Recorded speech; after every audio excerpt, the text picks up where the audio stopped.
الفيديو ده ليكي لو انت بتعملي اللانشون وبيفشل منك. الوصفه اللي انا معتمداها بقالي 14 سنه، ولما جربت ان انا اعمل وصفات تانية غيرها للاسف طلعت فاشله. وجيت النهارده عشان اقولك على انجح وصفه ممكن تعملي بيها اللانشون في البيت وبمكونات بسيطه وموجوده عندك في البيت، وهتطلع النتيجه هايله وهتعجب ولادك وهتبهر الكل. لو مهتمه تاكلي ولادك اكل نظيف كملي معايا الفيديو للنهايه. السلام عليكم ورحمة الله وبركاته. بعد المحاولات بتاعة اللانشون جبت لكم اللانشون اللي اقدر اقول لكم اعتمدوا عليه واكلوه لاولادكم وانتم مطمنين. اللانشون اللي فعلا هيطلع معاكي طعم لانشون وهيطلع معاكي ريحة لانشون تقلب الدنيا، وفعلا تقدري تعتمديه وتعيشي عليه سنين وانت بتعمليه لاولادك وانت مطمنة. ده اللانشون اللي انا بعمله بقالي سنين وكنت بعمله وببيعه، عملائي اللي اتعاملوا معايا يشهدوا بجماله. هو نفس الوصفة دي كده، بس انا عدلت فيها حاجات بسيطة، وهعمله لك كمان من غير لحمة عشان اللحمة بقت مكلفة قوي. هنستخدم فيه مكون مش هتتخيلوه. تابعوني بقى لاخر الفيديو وشوفوا اللانشون ده عملناه مع بعض ازاي، وقولوا لي رايكم في الكومنتات. وكمان عندي لكم مفاجاه حلوه قوي، ان انا عامله لكم كمان حاجه انتوا نفسكم فيها. تخيلوا هي ايه بقى؟ عملت لكم نقانق او سوسيس اهو، اللي نفسكوا فيه وطلبتوه مني. ممكن ما يكونش بالظبط واخد الدوران بتاع الجاهز، لكن ان شاء الله الطعم بتاعه هقول لكم هو عامل ايه بكل امانه زي ما اتعودتوا مني. انا لسه ما جربتش الطعم بتاعه، بس هجرب الطعم بتاعه وهقول لكم. انا جبت صدر واحد من الفراخ زي ما انت شايفه، هو الصدر ده بس عملت بيه الوصفتين. تعالي هقولك عملت ايه. قطعته، حطيته في الكبه وفرمته كويس قوي لحد لما اداني فرمه ناعمه خالص، بحيث ان هي مبقاش فيها اي تكتلات. وبعد كده بدأت ان انا اخد بقى جزء اللي هعمل بيه اللانشون ان شاء الله، والباقي هعمل بيه السوسيس. بصي انا خدت قد ايه اللانشون، هم الحبه دول بس، يعني حوالي معلقتين كبار. بالنسبه للسوسيس بقى بقيت الصدر حطيت عليه بيضتين، معلقه كبيره هرميه من النشا، وكمان حطيت نص فنجان صغير من الزيت، يعني تقريبا معلقتين كبار زيت.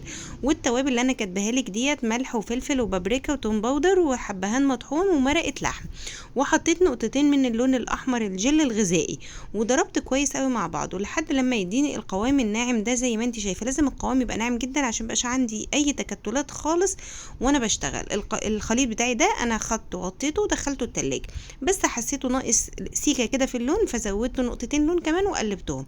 اللون ده لون صحي بيتباع عند بتوع مستلزمات الحلويات او عند العطار يا جماعه. وكده الخليط بتاع السوسيس جاهز معايا ودخلته التلاجة. في نفس الكبة هحط بقى المكونات بتاعتي، طبعا ملح وفلفل وتوم باودر وشوية صغيرة من الكوبيبة الصين، وشوية صغيرة حبهان وبابريكا، ومعلقتين كبار من مرقة اللحمة. حطيت 5 بيضات، وحطيت كمان 5 معالق كبار من الدقيق، ومعلقتين كبار من النشا، ونص كوباية من الزيت. لو هتعيري بمج الشاي هتعيري نص مج زيت. هنحط ده كله مع بعضه في الكبة، ومعاهم كمان 5 نقط من اللون الأحمر الجل زي ما اتفقنا، وهنضرب مع بعض في الكبة. أنا كان البيض بتاعي صغير فلقيت الخليط تقيل زي ما انت شايفه فزودته بيضه. كان ممكن ان انا الغي ده من المونتاج، بس انا مرضتش عشان اوريكي ان احنا ممكن نزود عادي لو الخليط تقيل معانا. لازم نوصل للخليط الخفيف اللي انت شايفاه ده. ده بالنسبه للانشون. جبت بقى كيس يكون من بتاع التلاجة بس كيس رفيع. هي دي النقطه اللي مش صحيه في الموضوع كله. طبعا انت ممكن بقى تستخدمي كوبايه ستانلس لو عندك كوبايه ستانلس، او الدورق الستانلس ممكن تعملي فيه. انا ربطت بقى الكيس بتاعي من تحت بفتله كده زي ما انت شايفه عشان يديني شكل كوز اللانشون. من فوق ربطته عادي ربط عادي، ومن تحت ربطته كده. ولازم يبقى الكوز بتاعي مهوي عشان ادي مساحه له، لان هو حجمه هيزيد. هنلف كويس قوي في استريتش رول. ولو سمحتي ما تستغنيش عن الخطوه دي، عشان الخطوه دي بتامن لك الكيس ان اللانشون ما يفرقعش وما يشربش ميه وهو في الحله. هنقفله كويس قوي بالاستريتش رول، ولازم نديله كميه كافيه من الاستريتش رول زي ما انت شايفه كده، لحد لما احس ان هو قنبله عايزه تنفجر كده. انت تمام. وجبت بقى كمان ورقه من الفويل، وهبدا ان انا اقفله الاول بالاستريتش رول كويس ومن الجناب، بعد كده اقفله بالفويل كويس قوي، واربط عليه الفويل من الناحيه دي والناحيه دي زي البونبونيه كده. وفي الوقت ده انا كنت حاطه على النار حله فيها ميه بتغلي. رحت على حله الميه اللي بتغلي دي حطيت لها معلقه من الخل كده علشان الفويل بتاعي ما يسودش ويبقى شكله وحش. وبدات ان انا انزل اللانشون بتاعي. اللانشون بتاعي خد معايا بالظبط ساعه الا 10 دقايق، وبختبره بخله الاسنان كده تطلع نظيفه يبقى كده استوى. وعلى فكره انا في نص المده بقلبه، مش بسيبه في نفس الاتجاه وهو في حله الميه اللي بتغلي. فتحت بقى اللانشون بتاعي وهو سخن كده زي ما انتوا شايفين، بفتح عليه علشان ما يعرقش، وبجيب منديل من بتاع المطبخ بفرشه تحته علشان ما يبقاش مبلل من بره. المنديل ده هيشرب اي عرق كوز اللانشون ده هيعرقه. ولو هتغطيه لو سمحتي تغطيه بمصفى بس، ما تغطيهوش باي غطا في الوقت ده. بالنسبه بقى للسوسيس، جبت كيس من بتاع التلاجة كده وبدات افتحه بالسكينه زي ما انت شايفه عشان ابدا اشكل السوسيس. طبعا السوسيس بتاعي بحطه شويه في التلاجة عشان يتماسك اكتر. جبت بقى فرشه وزيت ودهنت الكيس بتاعي كده بالزيت كويس قوي علشان السوسيس ما يلزقش فيه. وبدات ان انا اجيب معلقه من الزيت واحطها في الكيس بالشكل اللي انت شايفاه ده، هي معلقه واحده كفايه.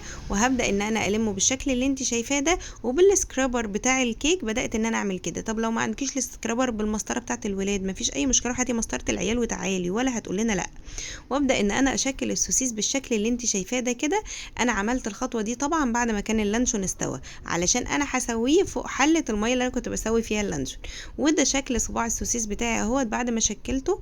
هعمل كمان صباع معاكي اهوت عشان تشوفي بيتشكل ازاي. هي معلقه كويسه محترمه كده، وابدا ان انا اشكلها بين الكيسين كويس قوي زي ما انت شايفه كده. بزق يمين وشمال عشان تاخد معايا الشكل الاسطواني بتاعها ده ويبقى شكلها متناسق ومتساوي.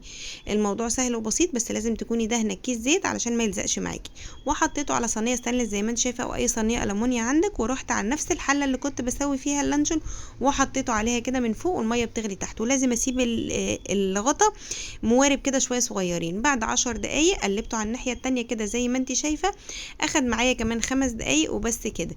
وعشان اعرف استوى ولا لا بحط فيه خلة الاسنان زي ما انت شايفة كده، بتطلع نظيفة مفيش فيها اي بواقي من. تعالي بقى شوفي السوسيس واللانشون القمر اللي انا عملتهم دول. تعالي كده قولي بسم الله ما شاء الله وشوفي لي كده الجمال ده. تعالي كده شوفي لي القمر ده. بصي يا ستي، ادي السوسيس اهو. انا شايفه ان هو بنسبه كبيره شبه الجاهز اهو. بصي حلو قوي،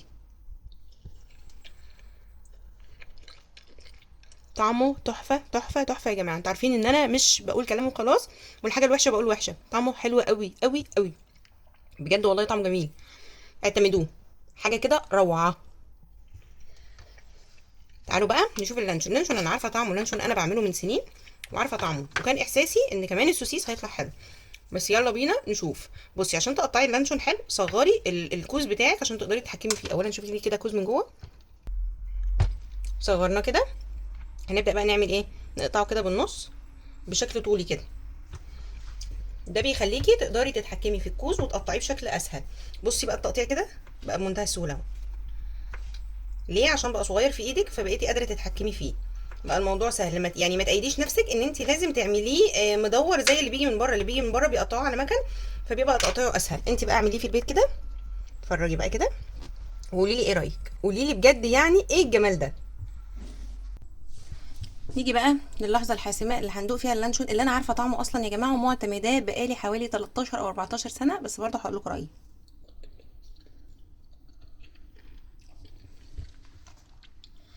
بصوا طبعا رايي فيه تحفه كالعاده. التغيير اللي انا عملته فيه هو اثر فيه نسبه بسيطه قوي، لكن ما حسسنيش ان هو من غير لحمه.